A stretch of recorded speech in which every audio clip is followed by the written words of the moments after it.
Hello students, welcome in Mathematical Institute of Study by Professor S.K. Sinha. Hello my dear students, कैसे हैं आप सब। उम्मीद करता हूँ सब अच्छे होंगे। स्टूडेंट्स, MIS चैनल में आपका एक बार फिर से स्वागत है और आज मैं आपके लिए एक बहुत ही इंपॉर्टेंट क्वेश्चन लेकर के आया हूँ from the topic surface integral, and this topic is related to the chapter vector integration. Okay students, इससे पहले जो हमारा लेक्चर हुआ था मैंने उसमें आपको सरफेस इंटीग्रल और फ्लक्स के बारे में डिटेल में मैंने आपको बताया था, और आज उसी कॉन्सेप्ट को ध्यान में रखते हुए, सरफेस इंटीग्रल और फ्लक्स को ध्यान में रखते हुए उसी से एक बहुत ही इंपॉर्टेंट क्वेश्चन करेंगे। तो उम्मीद करता हूं कि आप इस क्वेश्चन को बहुत अच्छे से समझेंगे और इसकी प्रैक्टिस करेंगे। तो चलिए स्टूडेंट्स, विदाउट टाइम इसे स्टार्ट करते हैं। Most important questions from the topic surface integral. But before starting this question, first of all subscribe my channel and press the bell icon ताकि आपको मेरे हर एक लेक्चर की update video time to time मिलती रहे। मैं doctor S.K. Sinha MIS channel में आपका स्वागत करता हूं। तो आइए स्टूडेंट्स, करते हैं टॉपिक सरफेस इंटीग्रल से एक बहुत ही इंपॉर्टेंट क्वेश्चन। ओके, तो क्वेश्चन है evaluate integration f vector over s ds where f vector is equal to, ये आपको गिवन है, and s is the surface of the cylindrical x square plus y square is equal to 16 including in the first octant between z is equal to 0 to z is equal to 5। बहुत important question है students, और बहुत बार different universities में exam में आ चुका है, और यही सेम क्वेश्चन आज आप मेरे चैनल MIS इंडिया में करेंगे। तो चलिए नोटबुक और पेन निकालिए और लिखना स्टार्ट कीजिए। So please make a proper notes. So now solution of this question. Okay, a vector normal to the surface, a vector normal to the surface S is given by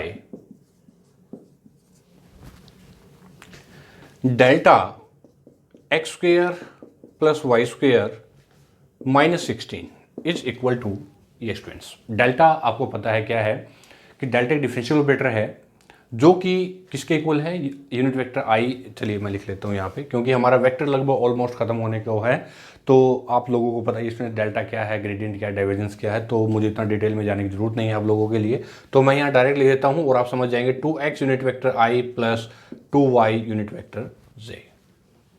ठीक है ना, कि delta is a differential operator जो कि किसके equal है, delta is equal to unit vector i curly Y करली x plus जे करली अपॉन करली वाई प्लस यूनिट वेक्टर के curly Y curly Z with respect to X treating Y and Z as a constant, with respect to Y treating X and Z as a constant, and with respect to Z X and Y treating as a constant. Okay, तो ये हमारा delta है। Okay, अब निकालते हैं हम यहाँ पे कि therefore n cap is equal to a unit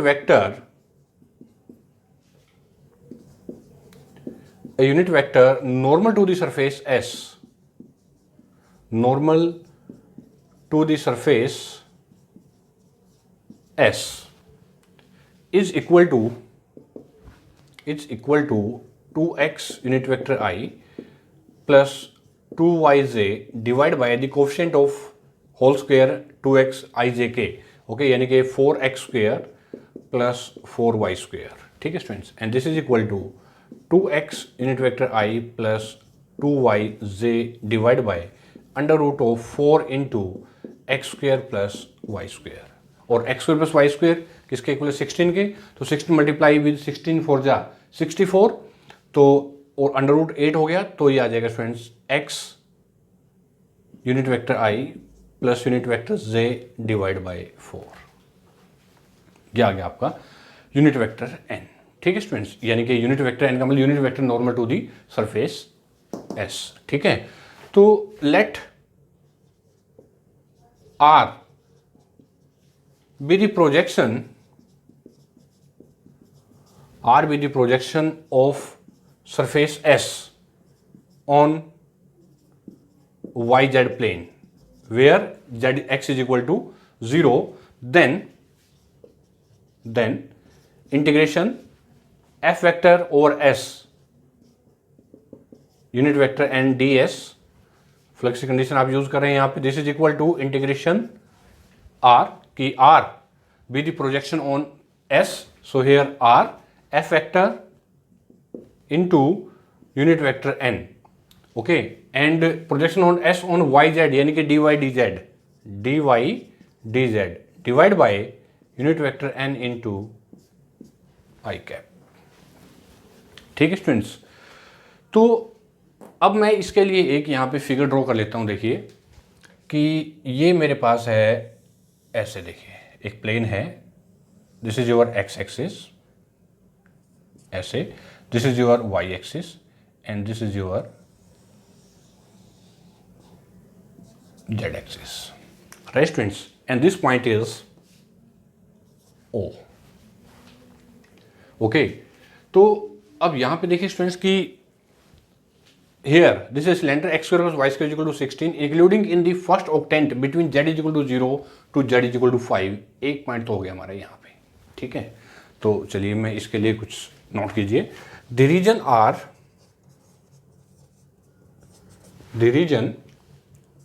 R is, ये पॉइंट ले लेता हूं मैं, this is one point, this point is here and this is another point, okay. तो चलिए मैं एक बार ड्रॉ ही कर लेता हूं यहां पे।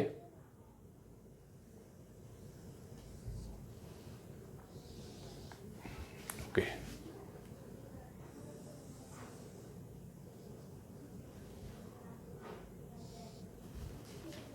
ठीक है स्टूडेंट्स,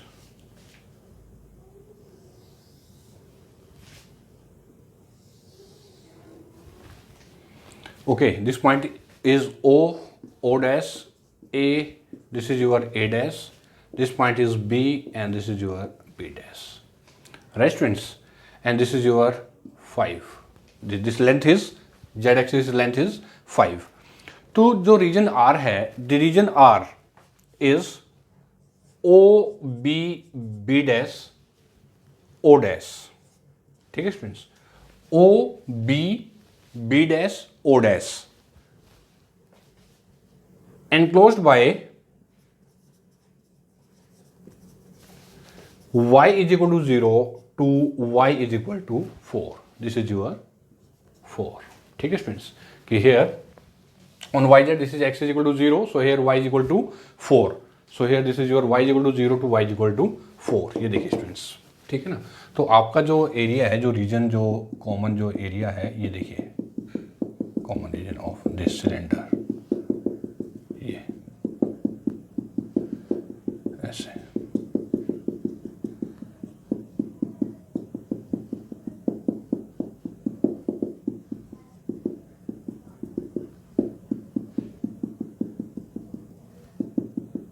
देखिए स्टूडेंट्स, राइट।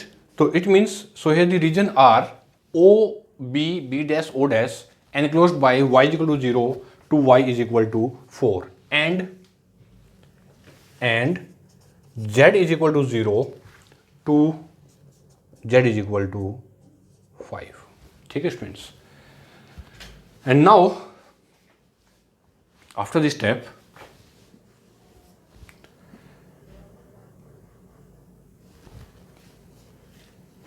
अब स्टूडेंट्स हमें निकालना है unit vector i dot n।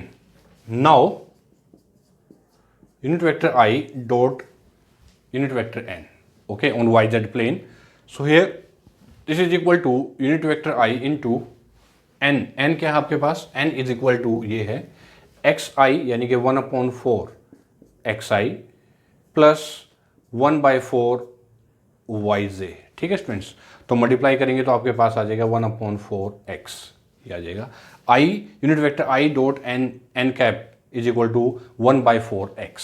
देख लीजिए स्टूडेंट्स, ठीक है। और अब निकालते हैं हम f vector dot unit vector n is equal to, f vector क्या है गिवन, ये है zi, z unit vector i plus xj minus 3y² z unit vector k। ठीक है students, and in the dot product unit vector n 1/4 xi plus 1/4 yj, है ना।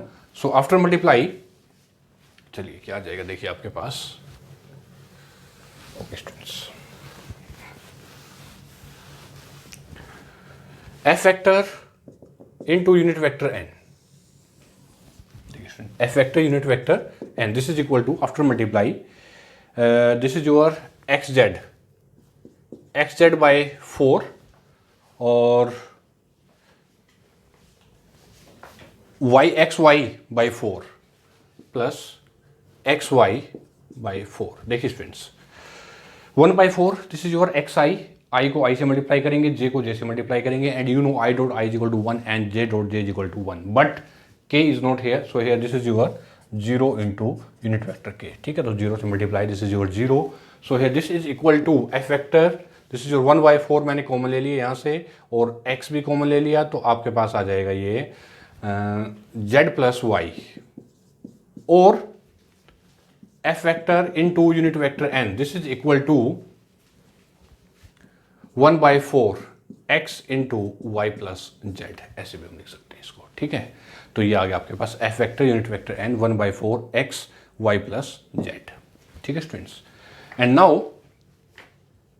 Now integration s f vector into unit vector n ds, this is equal to, देखिए students, okay, so here this is equal to integration r f vector into unit vector n and ds, this is your dy dz, dy into dz divided by unit vector I into n।